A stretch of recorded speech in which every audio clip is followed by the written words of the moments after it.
So hey guys, myself Shubham Pandey, your chemical science educator is live with you all. So today we are going to discuss Wacker process. तो आज के process में हम discuss करने वाले हैं Wacker process. ये BSc chemistry organometallic compound का बहुत ही इंपॉर्टेंट टॉपिक है, ठीक है। किसी यूनिवर्सिटी में नहीं आता है, इसीलिए मैंने इसको अपने प्रीवियस वीडियोस में इंक्लूड नहीं किया था, पर मुझे बहुत सारे स्टूडेंट्स से रिक्वेस्ट आ रही थी कि मुझे ये वाला प्रोसेस बताओ, तो इसीलिए आज हम इसको डिस्कस कर रहे हैं। So this process was developed by Wacker in 1950 में ये हुआ था। तो आखिर ये प्रोसेस है क्या? The addition of molecular oxygen, मतलब ऑक्सीजन का addition to alkene double bond में इसका हम एडिशन करेंगे in the presence of PdCl4, ठीक है। PdCl4 2- का हम जब एडिशन करेंगे तो इसी हम प्रोसेस को हम बोलते हैं वैकर प्रोसेस। इसको हम जनरली बोलते हैं वैकर ऑक्सीडेशन, क्योंकि यहाँ पे ऑक्सीजन का इंसर्शन होता है, जिसकी वजह से हमें एक एल्डिहाइड या फिर ऑक्सीजन का इंसर्शन हमें देखने में मिलता है, ठीक है। This process is primarily used to produce aldehyde. मैंने जैसे बोला कि यहाँ पे हमें 2 कार्बन का एल्डिहाइड यहाँ पे देखने को मिल सकता है, ठीक है।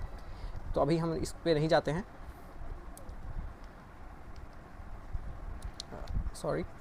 तो अभी हम इस पे नहीं जाते हैं। This process is primarily used to produce aldehyde from ethene and molecular oxygen in aqueous solution, मतलब कि वाटर की प्रेजेंस में, ऑक्सीजन की प्रेजेंस में और इथीन की प्रेजेंस में हमें एक एल्डिहाइड फॉर्म देखने को मिल सकता है, ठीक है। यूजिंग PdCl4 to 4- से as a catalyst and CuCl2 as co catalyst. हमें PdCl4 2- कैटलिस्ट है जो कि डिफ्यूज़ हो जाता है, उसको एक्टिवेट करने के लिए हमें CuCl2 की यूज़ पड़ती है, क्योंकि वो रीऑक्सीडाइज करता है PD0 को PD2 में, ठीक है।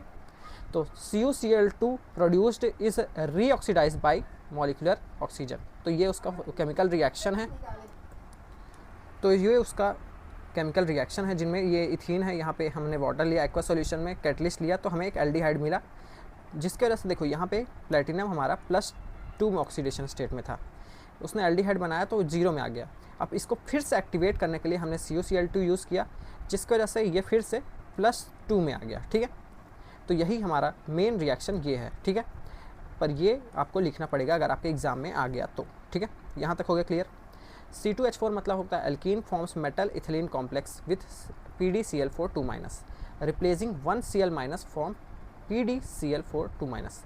तो होता ये है, ये जो एल्कीन है आपका, ये जो आपको दिख रही है एल्कीन, ये एक क्लोरीन को निकाल देती है और उसकी जगह आके खुद जुड़ जाती है, जैसे हमने पढ़ा है, ठीक है, जिगलर नाटक एटलीस्ट में, ठीक है। उसके बाद coordination of water molecule to metal.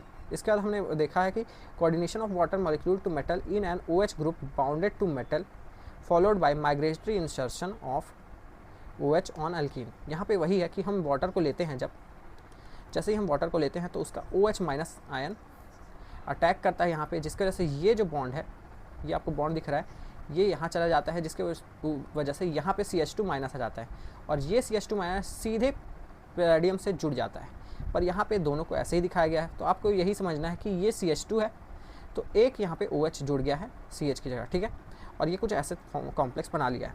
Next step में क्या होता है, बीटा हाइड्रोजिनेशन होता है, ठीक है। नेक्स्ट स्टेप में बीटा हाइड्रोजन का एलिमिनेशन होता है, जिसकी वजह से फॉर्मेशन होता है PD का। यहाँ पे आप देख सकते हो, ये देखो, ये हमारा जो कार्बन होगा, ये अल्फा कार्बन होगा, ये बीटा कार्बन होगा। बीटा कार्बन से लगा जो हाइड्रोजन होगा वो यहाँ पे अटैक करेगा, जिसकी वजह से दूसरा Cl भी यहाँ से निकल जाएगा और हमें कुछ ऐसा कॉम्प्लेक्स देखने को मिलेगा, ठीक है। यहाँ तक क्लियर है। फिर उसके बाद माइग्रेटरी इंसर्शन, ये वही वाली लाइन है जो पिछली लाइन में जो हुआ, ठीक है। उसके बाद ये लिखा है, then migratory insertion result in the formation of CHOH CH3 group. मतलब कि देखो, ये माइग्रेटरी इंसर्शन हुआ, ये यहाँ पे अटैक किया, तो यहाँ पे CH3 बन गया और ये बन गया CHOH, ठीक है। तो ये हो गया CH CH3 और OH, ठीक है। अब उसके बाद होता यह है कि जो हमारा क्लोरीन हमने पहले निकाल दिया था, वो क्लोरीन फिर से आ जाता है और इस तरह का कुछ फॉर्म होता है। और इसके बाद लास्ट स्टेप में ये होता है कि हमें एक H और एक Cl बाहर देखने को मिलता है। ये H और ये Cl हमें बाहर देखने को मिलता है, जिसकी वजह से हमें एक एल्डिहाइड मिलता है। In the last step elimination of CH3CHO, और ये अलग से निकल जाता है और ये दोनों आपस में अलग से निकलते हैं, जिसके और फिर लास्ट में हमें ये देखने मिलता है PD+2 से PD0 में हो गया है, ठीक है। देखो ये हुआ।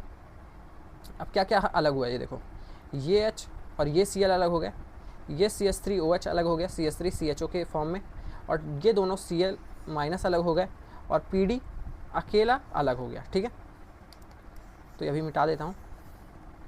The catalyst can be recovered by देखो अब ये जो कैटलिस्ट है ये डीएक्टिवेट हो चुका है, ठीक है। अब इसको रिकवर करने के लिए इसके CuCl2 से फिर से रिएक्शन करानी पड़ेगी, जिससे ये फिर से आगे यही रिएक्शन दे पाए, ठीक है।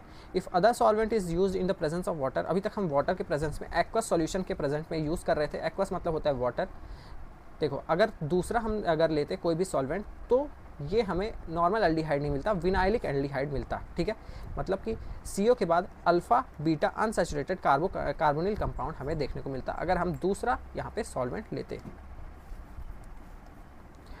ठीक है। सो गाइस ये था छोटा सा वीडियो अच्छा लगा इसको जरूर लाइक करना, चैनल को सब्सक्राइब कर देना। मिलते हैं नेक्स्ट इसी वीडियो में, तब तक के लिए बाय बाय।